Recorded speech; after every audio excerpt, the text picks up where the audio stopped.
There was a young man in a small village named Simon, and Simon always had a new obsession. One week he was going to open the village's biggest shop.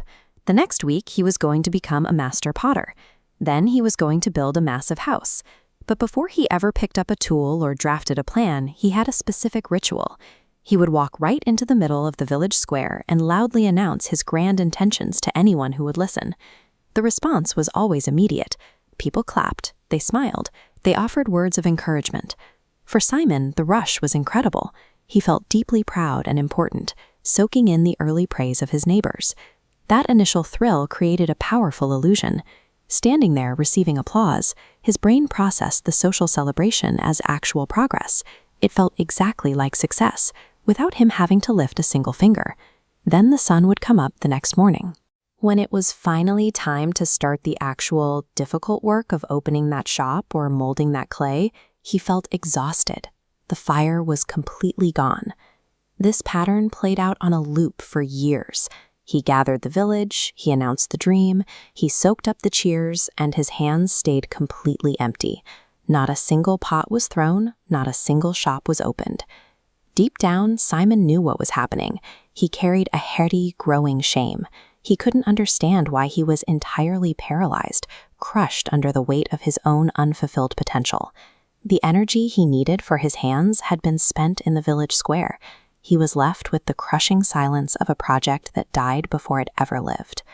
One evening, a respected village elder found Simon sitting alone near an old well. Instead of giving the young man a long lecture about discipline, the elder simply asked Simon to meet him in his garden the next morning. The elder held up 2 tiny seeds. He handed one to Simon and told him to bury it deep in the dirt. Then the elder took the second seed, walked over to a group of children, and held it high in the air, boasting about the beautiful tree it would soon become, while the children clapped. He then left that seed sitting exposed on a rock.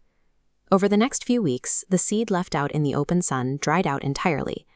Birds eventually came and picked it apart until there was nothing left. Meanwhile, the elder quietly watered the buried seed every day, never speaking a word about it to anyone. Slowly, a small, strong green shoot emerged from the darkness of the soil. The elder explained that an idea is exactly like that seed. It is inherently fragile. To survive its early stages, it requires the dark, quiet isolation of the earth. This illustrates premature cognitive completion. From a goal, your brain sees 2 paths. When you announce plans and receive applause, dopamine releases as if the objective is secured. Your mind treats the job as completed.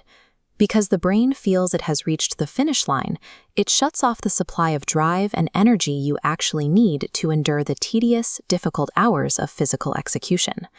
Vocalizing goals proactively sabotages the mental discipline required for success.